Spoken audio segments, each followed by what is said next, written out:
Assalamualaikum warahmatullahi wabarakatuh. Alhamdulillahirabbil alamin wa bihi nasta'inu ala umuri dunya waddin. Walhamdulillahilladzi arsala rasulahu bil huda wa dinil haqq liyuzhirahu 'ala dini kullihi wa kafa billahi syahida. Walhamdulillahilladzi arsala rasulahu bil huda wa dinil haqq liyuzhirahu 'ala dini kullihi walau karihal musyrikun. Walhamdulillahilladzi hadana li hadza wa ma kunna linahtadiya laula an hadanallah. Walhamdulillahilladzi hamdan katsiran kama amar. Asyhadu an la ilaha illallah wahdahu la syarikalah. Wa asyhadu anna Muhammadan abduhu wa rasuluhu la nabiyya ba'dah. Wassalatu wassalamu ala asyrafil anbiya'i wal mursalin Muhammadu wa ala alihi wa ashabihi ajmain amma ba'du. Para pendengar dimanapun Anda berada, pada kesempatan ini Buya akan menyampaikan berkenaan dengan persemuan selama ini yang ada di dunia.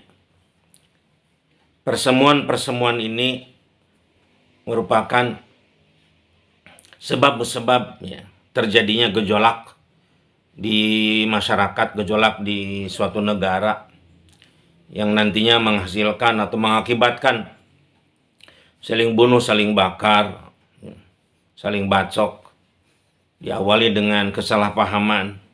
Itu semuanya adalah akibat daripada persemuan. Persemuan itu kan ada awalan dan ada akhiran. Sebetulnya kata dasarnya adalah semu. Semu itu adalah kepalsuan.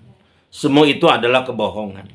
Semu itu adalah sesuatu keburukan yang dibungkus dengan kebaikan. Itu semuanya semu. Ya. Nah, lebih khusus lagi Buya akan menyampaikan para pendengar dimanapun Anda berada. Ini persemuan ya di bidang masalah agama dan etnis. Sekaligus saja Buya gabungkan lah. Tetapi yang paling banyak Buya bahas pada kesempatan ini adalah kesemuan di bidang agama. Sering kita dengar ya di berbagai negara seorang kepala negara menyampaikan, warga negara kita ini damai. Meskipun berbeda agama, damai. Padahal itu kata-kata semu. Di belakang itu tidak damai sebetulnya. Coba dipaksa, dibungkam supaya seperti damai. Padahal seperti api dalam sekam. Pada saat-saat tertentu itu bisa membludak dan menjadikan sesuatu yang spektakuler keburukannya, sehingga sudah tidak bisa lagi ditahan sehingga terjadi korban yang banyak. Biasanya itu ya ngamuknya yang mayoritas yang membasmi kaum-kaum minoritas.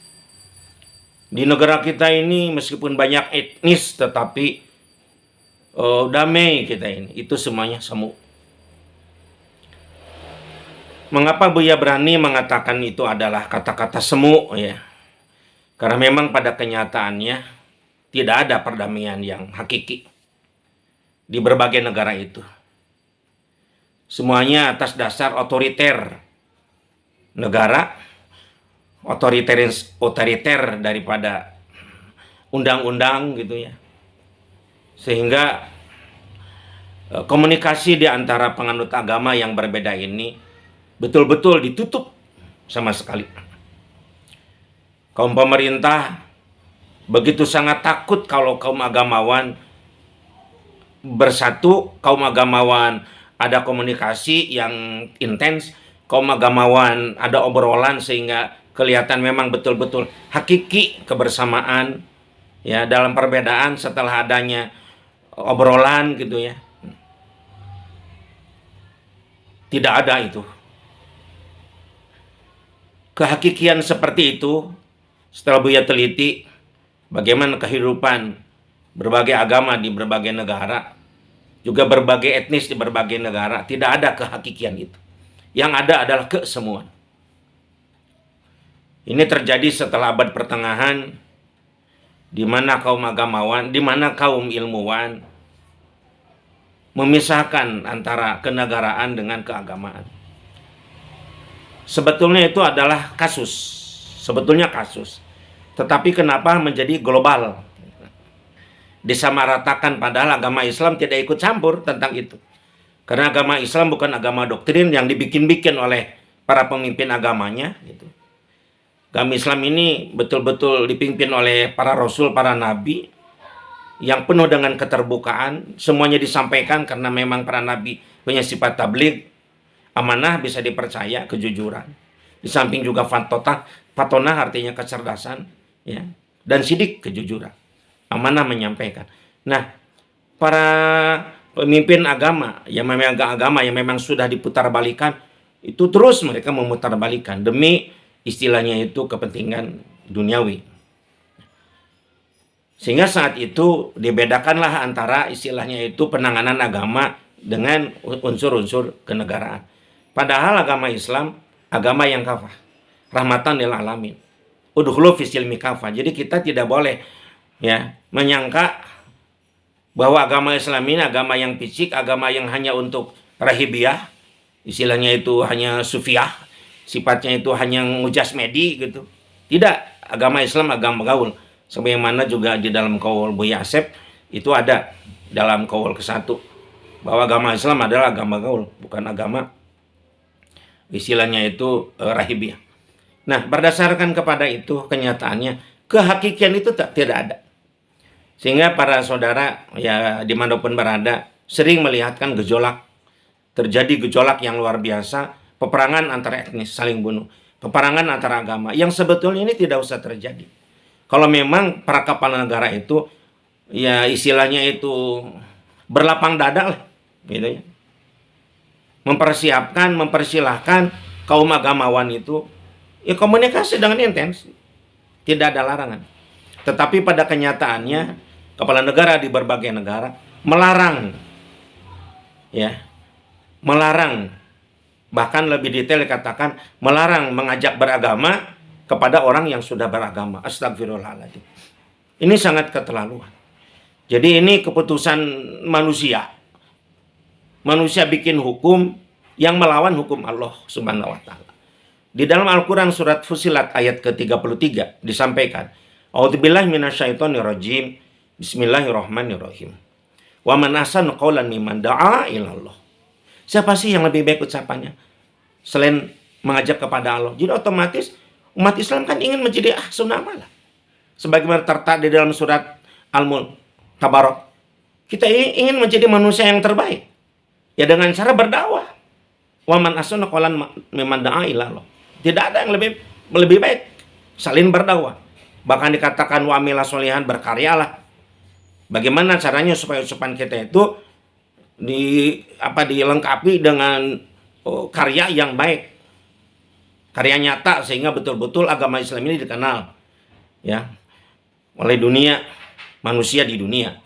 Kemudian dia pahami sehingga berbondong-bondong tanpa paksaan mereka masuk agama Islam. Kemudian di akhir surat Fussilat ayat 33 ini disampaikan oleh Allah Subhanahu wa taala, wa qala innani minal muslimin. Ya. Dan dia berkata, innani minal muslimin, sesungguhnya aku dari kalangan muslimin. Jadi memang kita selaku muslim harus berbangga menjadi seorang muslim.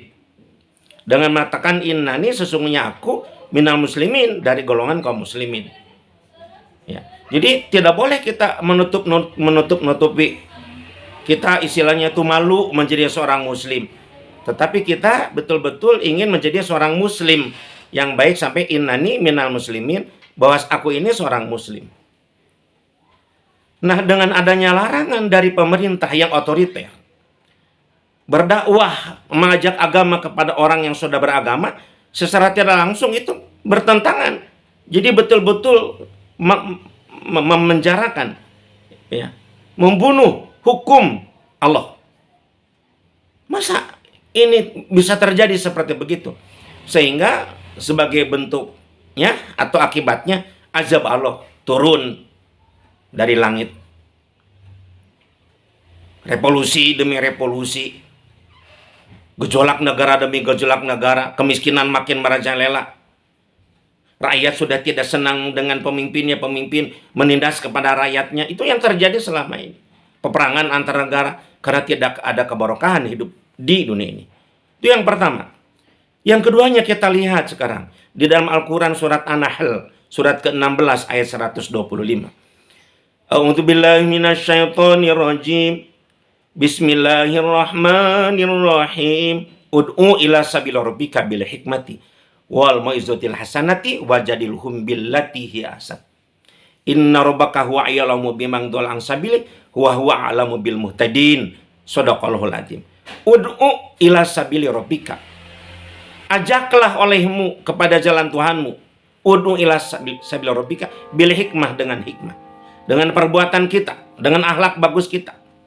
Jadi umat Islam disuruh supaya kelakuannya diperlihatkan kepada agama di luar Islam, yang memang agama di luar Islam itu tidak akan diterima oleh Allah. Kita selaku umat Islam ingin mengajak mereka kepada keselamatan. Wal mau'izatil hasanah, dengan pengajaran yang baik, dakwah, tulisan, ucapan, media sosial, radio, televisi, ya. Wajadilhum billati hasan, dan berdebatlah. Wajadilhum billati hasan, dengan baik, dengan sangat baik. Ini semua kan perintah Allah. Lantas ada pemerintah di berbagai negara melarang mengajak beragama kepada orang yang sudah beragama. Otomatis orang yang beragama Islam dalam hal ini merasa tertekan. Apa yang dilakukan oleh umat Islam selanjutnya? Mulai tidak menyenangi pemerintah. Mulai main strategi. Salah sendiri. Pemerintahnya lebih awal bagaimana membangkang kepada Allah Subhanahu wa taala sebagai Tuhan yang disembah oleh kaum muslimin. Terjadilah kesemuan. Semu apa, Bu ya? Ya, seorang muslim hidup di negara yang istilahnya itu ya sekuler lah, ilmaniah. Seperti taat ke negara padahal dalam hatinya tidak taat. Karena inna sholati wa nusuki wa mahyaya wa mamati lillahi rabbil alamin. Ya, sholatku, ibadahku, hidup dan matiku untuk Allah, bukan untuk negara. Karena negara itu tidak bisa bertanggung jawab dan hal yang baru. Sedangkan Allah itu kan al-awwal wal akhir. Dan kepala negara seperti dulu Firaun, Namrud, ya, tidak bisa bertanggung jawab di hadapan Allah. Mereka itu makhluk biasa. Nah, maka dalam hal ini, ya, kalau ada pemerintah yang melarang kepada rakyatnya, jangan kalian itu mengajak beragama kepada orang yang sudah beragama, itu kezoliman yang luar biasa. Sifat menganiaya rakyat yang luar biasa. Jelas itu. Pertanyaan Buya, untuk apa sih negara ada? Selain untuk mendapatkan ridho Allah. Tapi selama ini untuk duniawi. Sedangkan dunia itu kan hanya sebentar. Mata'ul gurur. Ya, kesenangan yang menipu. Kita semuanya inna lillahi wa inna ilaihi rajiun. Semuanya kita ini kepunyaan Allah dan semuanya akan kembali kepada Allah Subhanahu wa taala. Inna rabbaka huwa a'lamu biman dhalla an sabili.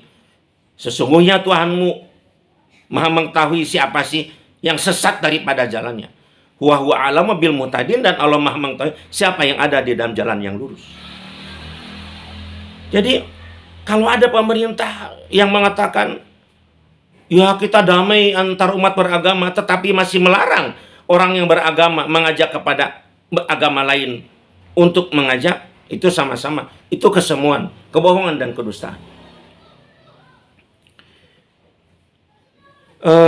Para pendengar dimanapun berada, ya, di dalam Al-Quran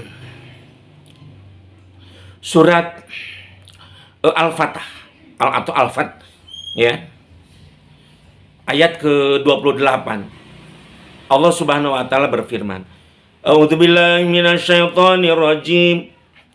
Bismillahirrahmanirrahim.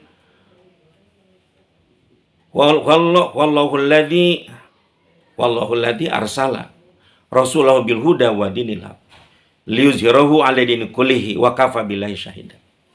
Huwallazi arsala rasulahu bil huda wa dinil haq liyuzhirahu 'ala dini kullihi wa kafa billahi syahida. Dialah Allah arsala rasulahu bil huda, yang telah mengutus para rasulnya membawa hidayah, wa dinil haq, dan agama yang benar yaitu dinul Islam, liyuzhirahu 'ala dini kullih, supaya dikalahkan keyakinan lain itu dengan adinul Islam. Wa kafa billahi syahidan, cukuplah Allah menjadi saksi. Tidak usah kita dilihat orang, yang penting kita bekerja. Kemudian juga di surat At-Taubah ayat ke 33 Allah Subhanahu wa taala berfirman, A'udzubillahi minasyaitonir rajim. Bismillahirrahmanirrahim. Walladzi arsala rasulahu bil huda wa dinil haq liyuzhirahu 'ala dini kullihi walau karihal musyrikun. Tentu orang-orang musyrik tidak senang dengan adanya dakwah umat Islam itu. Bahkan di dalam Al-Baqarah ayat 120 disampaikan, A'udzubillahi minasyaitonir rajim. Bismillahirrahmanirrahim. Walang tardo angkal yahud walan nasara hatta tattabi'a millatahum.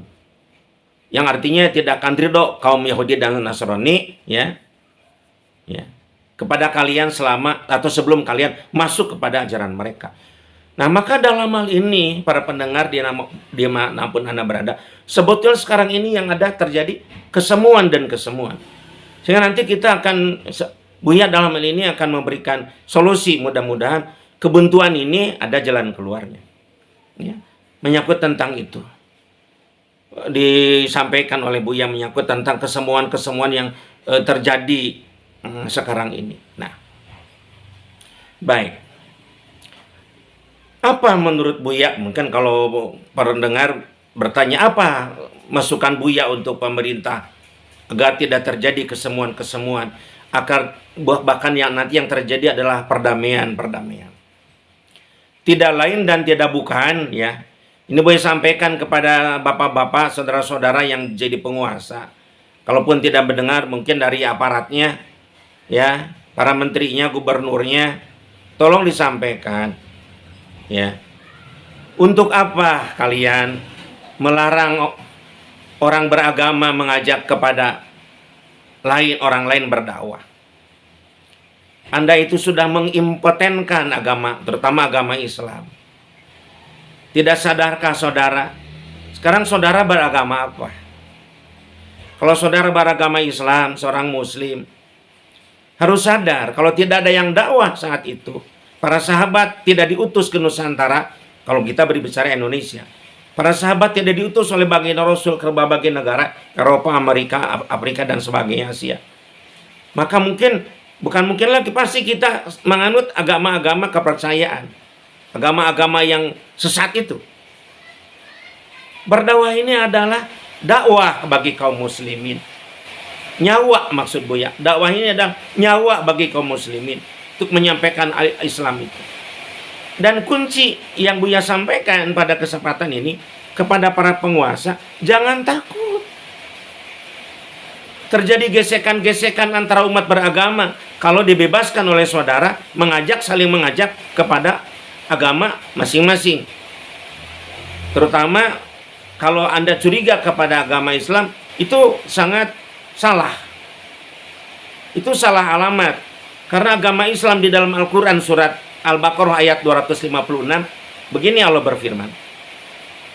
A'udzubillahi minasyaitonir rajim. Bismillahirrahmanirrahim.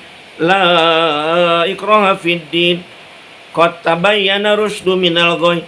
Faman yakfur bit-taghuti wa yu'min billahi faqad istamsaka bil urwatil wusqa lang fisama laha.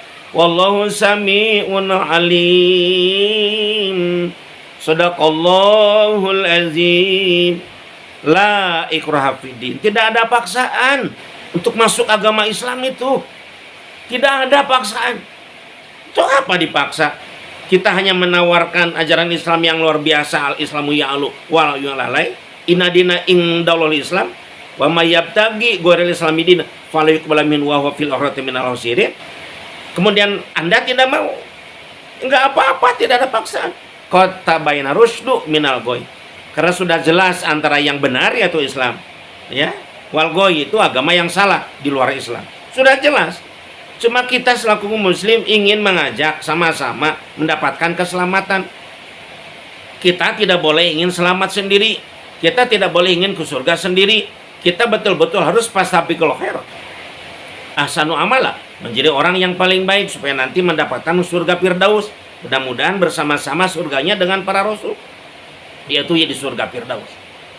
Itu dalam rangka mendapatkan ridho Allah. Tidak ada paksaan. Kalau tidak ada paksaan untuk masuk agama Islam, mengapa mesti dikhawatirkan terjadi gesekan? Jadi solusinya tidak lain dan tidak bukan undang-undang regulasi yang melarang mengajak beragama kepada orang yang sudah beragama diangkat, dihapus, dibatalkan. Dipersilahkan oleh saudara kepada rakyat untuk ngajak beragama kepada orang yang beragama. Terjadi keterbukaan,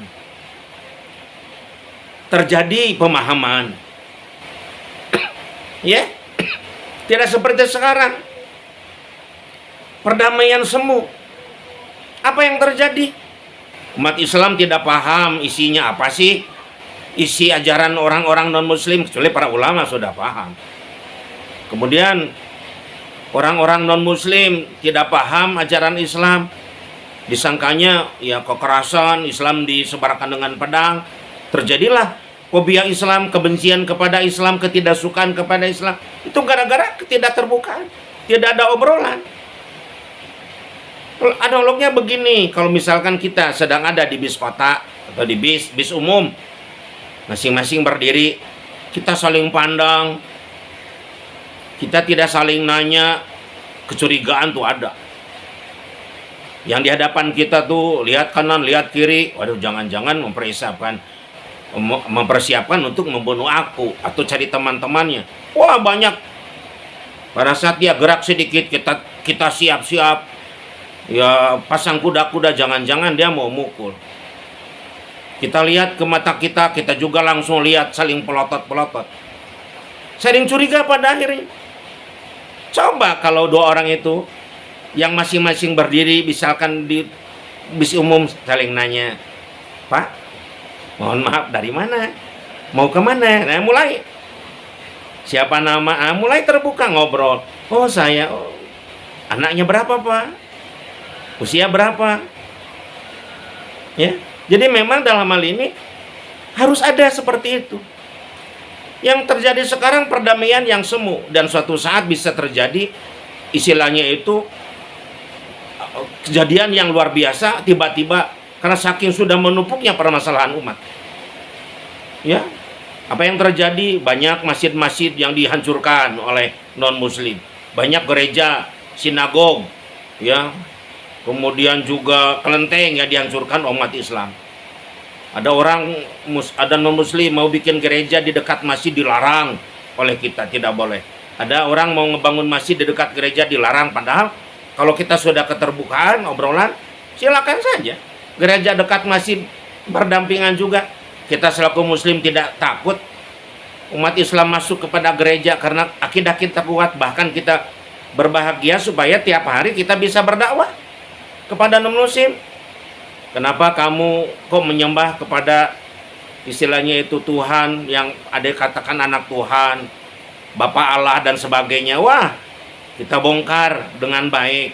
Kita sampaikan akidah itu, kepercayaan yang dia ada. Tentang doktrin, orang yang baru lahir itu banyak dosa, menanggung dosa. Itu terus ngobrol. Akhirnya mereka nanya tentang siapa Allah itu, siapa Nabi Muhammad. Terbuka tidak. Nah, inilah mulai damai hakiki. Ya, kalau sudah terbuka seperti itu hal yang biasa. Tidak usah takut. Ya. Kemudian nanti itu istilahnya itu terjadilah perdamaian. Kita sudah saling dakwah, tinggal nunggu hidayah dari Allah dan kita terus berikhtiar. Jangan sampai ya terjadi seperti sekarang. Ketakutan yang lebih dari negara yang sekuler, takut negaranya direbut oleh kaum agamawan. Di satu sisi, di sisi lain juga orang-orang yang di luar muslim yang mencampur adukan hak dan batil, yang menyembunyikan kebenaran, takut juga mereka itu terbuka. A'udzubillahi minasyaitonirrajim. Bismillahirrahmanirrahim. Wala talbisul haqqa bil batil wa taqtumul haqqa wa antum ta'lamun. Hei, kalian jangan mencampur adukan kebenaran ya dengan kebatilan. Dan jangan kalian itu menyembunyikan kebenaran sedangkan kalian tahu. Nah, itu diarahkan kepada orang-orang non-muslim, para pendeta, para pastor, maaf ya, yang mencampur adukan hak batil. Mereka mengambil uang dari umatnya dengan tebus dosa dan lain sebagainya, dan mereka sudah menulis merubah ayat-ayat Taurat dan Injil dijadikan perjanjian lama, perjanjian baru. Dengan adanya konsili dan konsili, itu nanti akan terbuka. Umat Islam akan menghadapinya dengan tenang. Tidak ada istilahnya unsur-unsur untuk menyerang. Kita tahu akhlakul karimah. Nah, itulah solusi yang Buya sampaikan, supaya perdamaian di berbagai negara rakyatnya itu betul-betul antar umat beragama dan antar etes itu betul-betul itu hakiki, bukan semu, bukan diada-ada ya. Demikian Buya sampaikan. Mudah-mudahan dengan adanya penjelasan ini antar umat beragama itu dalam posisi damai ya, sehingga nanti tidak akan ada lagi campur aduk. Campur aduk apa Buya? Contoh, ada di suatu negara yang mayoritas muslim katanya, dibentuklah departemen agama. Kemudian pada saat orang Nasrani mengadakan Natalan misalkan, kemudian menteri agamanya juga hadir. Nah, itu keburukan akibat daripada perdamaian semua. Mungkin hati seorang menteri agama yang seorang muslim, aduh masa iya sih kita hadir ke acara Natalan ibadah orang-orang Nasrani. Tetapi karena sifat otoriter dari kepala negara, mau tidak mau, sedangkan menteri agamanya itu sifatnya wahan. Wahan itu adalah takut mati dan istilahnya itu cinta dunia yang berlebihan, takut jabatannya dicopot dan sebagainya. Akhirnya dengan kesemuannya, dengan kepura-puraannya datang ke sana. Masa iya sih orang muslim datang ke acara Natal itu kan sudah campur aduk hak dan batil. Itulah gara-gara ketidak ada keterbukaan.